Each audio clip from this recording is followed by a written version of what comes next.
Hello students, welcome to you all once again in Subhodip Roy Chemistry Classes YouTube channel. देखिए last video में हम लोग aldehyde ketone carboxylic acid chapter के दो बहुत ही important name reactions हम लोग डिस्कस किए थे। एक था एल्डोल कंडेंसेशंस और एक है कैंडिज़र रिएक्शंस। आज जो दो इंपॉर्टेंट नेम रिएक्शंस हम लोग बात करेंगे उसमें से एक है क्लीमेंसन रिडक्शंस और उल्फ-किस्नर रिडक्शंस। ये दोनों हम लोग एक साथ डिस्कस करेंगे आज। देखिए दोनों टॉपिक में सिमिलरिटीज है, इसीलिए एक साथ हम लोग डिस्कस करेंगे। ये दोनों रिएक्शंस में कार्बोनिल कंपाउंड्स पार्टिसिपेट करता है।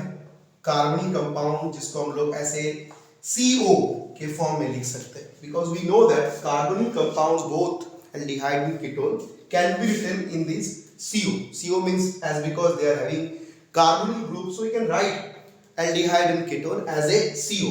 CO represent both aldehyde and ketone. अब देखिए दोनों रिएक्शन में क्यों एक साथ डिस्कस होता है दोनों रिएक्शंस को, क्योंकि दोनों रिएक्शंस में ये कार्बोनिल ग्रुप बेसिकली रिडक्शन होता है, कंप्लीट रिडक्शन होता है। कंप्लीट यहां पर रिडक्शन होके ये कार्बोनिल का जो ग्रुप है वो एल्केन में कन्वर्ट हो जाता है। ठीक है, CO ग्रुप कंप्लीटली रिड्यूस होके CH2 ग्रुप में कन्वर्ट होता है।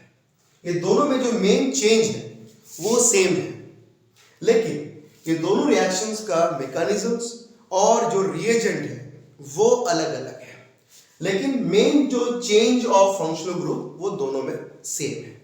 तो अभी हम लोग डिस्कस करेंगे इंडिविजुअली, पहले क्लीमेंसन और उसके बाद उल्फ-किस्नर रिडक्शंस। ठीक है, देखिए क्लीमेंसन रिडक्शंस में, जैसे क्लीमेंसन रिडक्शन में क्या होता है कि हम लोग कार्बोनिल कंपाउंड लेते हैं और carbonyl compound in presence of ZnHgAcl, ZnHg zinc amalgam, एक मेटल एलॉय हम लोग यूज करेंगे और उसको कंसंट्रेटेड HCl में डिसॉल्व करेंगे। तो ये जो रिएजेंट बनेगा ZnHg zinc amalgam dissolve in concentrated HCl, ये है मेरा क्लीमेंसन रिएजेंट। तो ये क्या करेगा, एज ए रिड्यूसिंग एजेंट काम करेगा, ये एज ए रिड्यूसिंग एजेंट काम करेगा। ठीक है, ये रिड्यूसिंग एजेंट क्या करेगा सिंपली, ठीक है, ये 4 नेसेंट हाइड्रोजन प्रोड्यूस करेगा। 4 नेसेंट हाइड्रोजन, ये जो हाइड्रोजन है इसको हम लोग ब्रैकेट में लिखे, ये नेसेंट हाइड्रोजन है। तो यहां पर 4 नेसेंट हाइड्रोजन प्रोड्यूस होगा। ठीक है, 4 नेसेंट हाइड्रोजन में से 2 नेसेंट हाइड्रोजन क्या करेगा, इस ऑक्सीजन को रिप्लेस करेगा। ठीक है, सिंपली तो अगर 2 हाइड्रोजन ऑक्सीजन को रिप्लेस कर दिया तो ऑक्सीजन की जगह क्या आ जाएगा, 2 हाइड्रोजन आ जाएगा। मतलब ये जो कार्बोनिक कंपाउंड था अभी एल्केन में कन्वर्ट हो गया। ये एल्केन है, ये है एल्केन, ये एल्केन में कन्वर्ट हो गया। ओके, और जो बाकी जो 2 नेसेंट हाइड्रोजन होगा वो ऑक्सीजन जो रिमूवल ऑक्सीजन है उसके साथ ये जो 2 हाइड्रोजन, रिमेनिंग 2 हाइड्रोजन वो रिएक्ट करके H2O फॉर्म करेगा। तो ये है रिएक्शन का एक सिंपल और इजी वर्जन। इस रिएक्शन में CO group directly CH2 group में कन्वर्ट होगा और ये कन्वर्शन में हेल्प करेगा ZnHg concentrated HCl, dissolve in concentrated HCl. Okay, तो ये है क्लीमेंसन रिडक्शन। अब इसका हम लोग करते हैं एग्जांपल। ओके,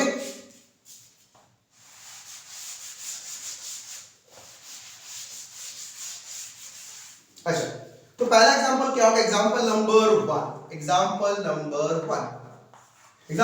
1, जैसे एग्जाम में क्वेश्चन आया कि CH3CHO एरो ZnHgAcl ऐसा लिखा हो सकता है। तो इसमें हम लोग क्या करेंगे, इसका आंसर क्या होगा, क्वेश्चन नंबर 1। क्वेश्चन नंबर 2 मान लेते हैं कि ये है CH3COCH3 और ZnHgAcl। तो ये सब सिचुएशन में हम लोग कैसे डील करेंगे, तो बहुत ही आसान है। ऑक्सीजन को रिमूव करेंगे और उसकी जगह 2 हाइड्रोजन को पुट करेंगे। तो आंसर क्या होगा? CH3, ऑक्सीजन बाहर चला गया, उसकी जगह 2 हाइड्रोजन आया तो CH2 हो जाएगा। CH2 और ये H मिलके हो जाएगा CH3। मतलब यहां पर मेरे पास था इथानल और एसिटल्डिहाइड, और वो इथानल और एसिटल्डिहाइड क्या फॉर्म किया? इथेन फॉर्म किया, मतलब एल्केन फॉर्म करेगा। तो इस रिएक्शन में कार्बनिक कंपाउंड कंप्लीटली रिड्यूस होके एल्केन फॉर्म करता है। नेक्स्ट एग्जांपल देखते हैं जो है प्रोपानोन। यहां पर भी सेम होगा, यहां का जो ऑक्सीजन है वो रिमूव होगा बाय द 2 हाइड्रोजन। ओके, तो आंसर होगा CH3, ऑक्सीजन निकल गया, 2 हाइड्रोजन आ जाएगा तो CH3 CH2 CH3, मतलब प्रोपानोन कन्वर्टेड टू प्रोपेन। तो सिंपल, ठीक है। नेक्स्ट जो होगा नंबर 3 एग्जांपल, सपोज हम लोग ले लेते हैं कोई aromatic aldehyde. Suppose I have benzaldehyde. तो बेंजल्डिहाइड कैसे रिएक्ट करेगा? बेंजल्डिहाइड कैसे रिएक्ट करेगा? With the ZnHgACl। इसमें क्या होगा?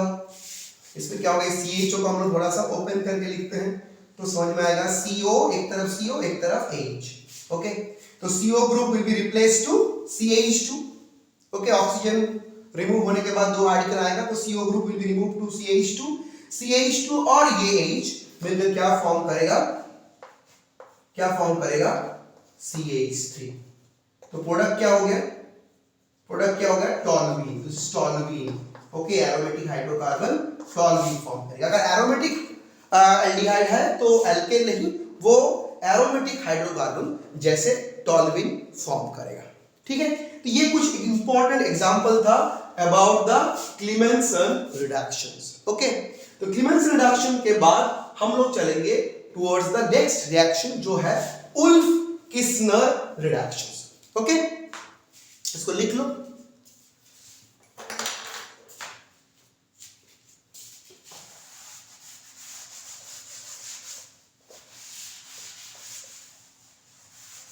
अच्छा, उल्फ-किस्नर रिडक्शन में भी सेम चेंज होता है। CO ग्रुप चेंज हो जाता है CH2 ग्रुप में, लेकिन इसमें एक स्टेप में नहीं होता है, इसमें ये चेंज 2 स्टेप में होता है। लेकिन अगर हम लोग इसको सिंपली पहले देखें तो सिंपली अगर रिप्रेजेंट करें तो CO ग्रुप रहेगा, उसमें स्टेप 1 में हम लोग यूज करेंगे हाइड्राजीन, NH2 NH2 ये यूज करेंगे पहला स्टेप में, NH2 NH2, इसको हम लोग बोलते हैं हाइड्राजीन। ओके, और स्टेप 2 में यूज करेंगे KOH, okay, dissolve in ethylene glycol, dissolve in ethylene glycol. Ethylene glycol यहां पर एक सॉल्वेंट का काम करेगा। ठीक है, dissolve in ethylene glycol. Ethylene glycol में KOH डिसॉल्व होगा और वो KOH as a second step में एल्केन में कन्वर्ट करेगा। कैसे कन्वर्ट करेगा? CO ग्रुप को CH2 में कन्वर्ट करेगा। तो यहां पर भी चेंज वही होगा, CO group will be converted to CH2। यहां पर भी सेम है, क्लीमेंसन जैसे ही है, यहां पर भी CO ग्रुप CH2 में चेंज होगा, लेकिन 2 स्टेप में होगा। यहां पर याद रखना है कि 2 स्टेप में होगा। पहला स्टेप में हाइड्राजीन ऐड होगा और एक हाइड्रोजन कंपाउंड फॉर्म करेगा, और hydrogen compound in the presence of base वो कन्वर्ट होगा एल्केन में। चेंज सेम है, लेकिन यहां पर रिएजेंट अलग है, मैकेनिज्म अलग है और नंबर ऑफ स्टेप्स भी अलग है। ठीक है, तो अभी देखते हैं हम लोग इसको स्टेप बाय स्टेप देखते हैं। स्टेप 1 में क्या होगा? देखिए, स्टेप 1 में अगर इसको यहां पर लिख देते हैं, स्टेप 1 में क्या होगा? स्टेप 1 में CO ग्रुप किसके साथ रिएक्शन करेगा? हाइड्राजीन के साथ रिएक्शन करेगा। कैसे रिएक्शन करेगा? देखिए, हाइड्राजीन के साथ रिएक्शन करेगा ऐसे, NH2 ऐसे लिखेंगे हम लोग, NH2 NH2। ठीक है, ऐसे लिखेंगे। ये एक न्यूक्लियोफिलिक एडिशन एलिमिनेशन रिएक्शन है, जिसमें ये न्यूक्लियोफाइल का काम कर रहा है, और न्यूक्लियोफाइल क्या करेगा? इस कार्बनी कार्बन को अटैक करेगा, मतलब एक न्यूक्लियोफिलिक एडिशन एलिमिनेशन रिएक्शन। इसमें क्या होगा? कौन सा चीज का एलिमिनेशन होगा? ऑक्सीजन, ये ऑक्सीजन यहां से O और यहां से H2, तो ये पार्ट एलिमिनेट हो जाएगा, मतलब वाटर एलिमेंट होगा पहला स्टेप में। पहला स्टेप में हाइड्रोजन का H2 और कार्बन कंपाउंड का ऑक्सीजन मिला के -H2 होगा। पहला स्टेप में -H2 होगा। तो पहला स्टेप में क्या प्रोडक्ट होगा? जो प्रोडक्ट होगा उसका नाम है, क्या नाम है? हाइड्राजोन, इसका नाम है हाइड्राजोन। तो पहला स्टेप में जो प्रोडक्ट होगा उसका नाम होगा हाइड्राजोन। ठीक है, ये हो गया हाइड्राजोन, इसका नाम लिख देते हैं हाइड्राजोन। हाइड्रोजन के साथ कार्बन कंपाउंड्स का रिएक्शन हुआ और बना हाइड्राजोन। तो पहला स्टेप में हाइड्राजोन फॉर्म होगा। नेक्स्ट स्टेप पे देखिए, नेक्स्ट स्टेप पे क्या होगा? नेक्स्ट स्टेप पे KOH which is dissolved in ethylene glycol। अब इथिलीन ग्लाइकॉल तो सॉल्वेंट है, लेकिन KOH का क्या फंक्शन है? लेकिन KOH एक बेस है। इन प्रेजेंस ऑफ बेस क्या होगा? ये नाइट्रोजन जो है, यहां से नाइट्रोजन दिखाई दे रहा है, ये N2 निकल जाएगा। तो ये N2 अगर निकल गया तो बाकी चीज क्या बचा? देखिए N2 एज ए गैस निकल जाएगा तो क्या बचेगा? देखिए C और उसके साथ दो हाइड्रोजन अटैच हो जाएगा। ये कार्बन के साथ दो हाइड्रोजन, बीच में से अगर N2 निकल गया तो दो हाइड्रोजन अटैच हो जाएगा। तो प्रोडक्ट क्या होगा? प्रोडक्ट होगा वही प्रोडक्ट जो क्लीवेंसन में भी हुआ था। मतलब हम लोग को फाइनली हम लोग को एल्केन मिलेगा। ठीक है, ये मेरे को फाइनली एल्केन मिलेगा। तो ये स्टेप 1 है और इसको हम लोग लिख देते हैं, ये है मेरा स्टेप 2। यहाँ पर ऐसे लिख देते हैं स्टेप 2 है, ये स्टेप 2 है, ये स्टेप 1 है और ये स्टेप 2 है। तो देखिए एग्जाम में हम लोग को ये चीज नहीं करना है। अगर करना चाहोगे तो कर सकते हो, लेकिन डायरेक्टली भी हम लोग कर सकते हैं। डायरेक्टली ये याद रखना है कि फर्स्ट स्टेप में NH2 और सेकंड स्टेप में KOH इथिलीन ग्लाइकॉल ऐड होके रिएक्ट करके फाइनली CO ग्रुप को CH2 ग्रुप में कन्वर्ट करता है। मेरे को इतना अगर याद रखेंगे तो ये बोर्ड के लिए और नीट जेईई के लिए भी ये सफिशिएंट होगा। ठीक है, अब इसका कुछ एग्जांपल्स देखते हैं। एग्जांपल्स क्लीमेंसन जैसा ही होगा, अलग सा कुछ नहीं है, सिर्फ एक दो स्टेप अलग से दिखाने का जरूरत नहीं है, हम लोग एक ही स्टेप में डायरेक्टली दिखाएंगे। तो एग्जांपल नंबर, मेरा पहला एग्जांपल नंबर क्या होगा? एग्जांपल नंबर 1 जैसे हो गया CH3, सेम एग्जांपल लेंगे CH3 CHO। ओके, एक नंबर 1 रहेगा NH2 ओके, हाइड्राजीन, और नंबर 2 क्या रहेगा? KOH in ethylene glycol.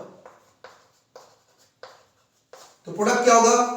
Only the CO group or you remove the oxygen and add 2 hydrogen. So the product will be CH3 and CH3। Same product होगा क्लीवेंसन जैसा ही, अलग से step नहीं करके दिखाए, डायरेक्ट कर दिए। तो ये है मेरा इथानल और ये था मेरा ईथेन।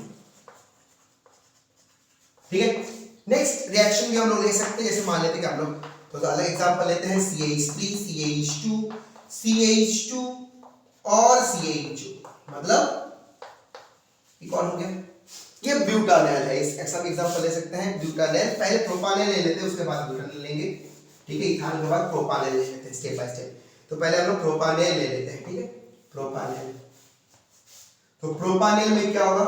नंबर 1 सेम NH2 और नंबर 2 KOH इन इथिलीन ग्लाइकॉल, इथिलीन EG लिख देते हैं। ठीक है, तो क्या होगा आंसर? यहां पर भी क्या होगा? CO group will be replaced to CH2 और oxygen added removed by 2 hydrogen. यहां पर भी आंसर क्या होगा? CH3 CH2 and CH3। ठीक है, ब्यूटानॉल में क्या हो जाता है? मान लेते हैं ब्यूटानॉल में करेंगे CH3 CH2 और एक और CHO। इसमें आंसर क्या होगा? सेम रिएजेंट ऐड करते हैं, सेम रिएजेंट। इसमें क्या आंसर होगा? CH2 CH2 और CH3। इसमें प्रोपेन आंसर हुआ, लास्ट एग्जाम में प्रोपेन हुआ आंसर, और अभी एग्जांपल में ब्यूटेन आंसर होगा। ठीक है, देख लो। तो कोई भी एल्डिहाइड, कोई भी कीटोन इस रिएक्शन में पार्टिसिपेट कर सकता है। बहुत ही सिंपल रिएक्शंस है, बहुत ही इंपॉर्टेंट रिएक्शंस है। क्लीमेंसन रिडक्शंस और उल्फ-किस्नर रिडक्शन दोनों में सेम चेंज होता है। याद रखना, CO ग्रुप CH2 में चेंज होता है। सेम एग्जांपल्स जो क्लीमेंसन में है वही उल्फ-किस्नर में भी सेम एग्जांपल्स हम लोग यूज करेंगे। डायरेक्टली कन्वर्ट हो जाएगा एल्केन में। CO group will be replaced to CH2 group से। नेक्स्ट वीडियो में हम लोग इस चैप्टर के जो aldehyde ketone carboxylic acid chapter के कार्बन कंपाउंड्स पोर्शंस में जो और भी रिएक्शंस बाकी है, जैसे न्यूक्लियोफिलिक एडिशन रिएक्शन का मैकेनिज्म्स एकदम बिगिनिंग में, और उसके साथ साथ reaction with ammonia derivative, oxidations of aldehyde ketones, haloform reactions, ये सारे जो रिएक्शंस बाकी है वो हम लोग कंप्लीट करेंगे। ठीक है, थैंक यू।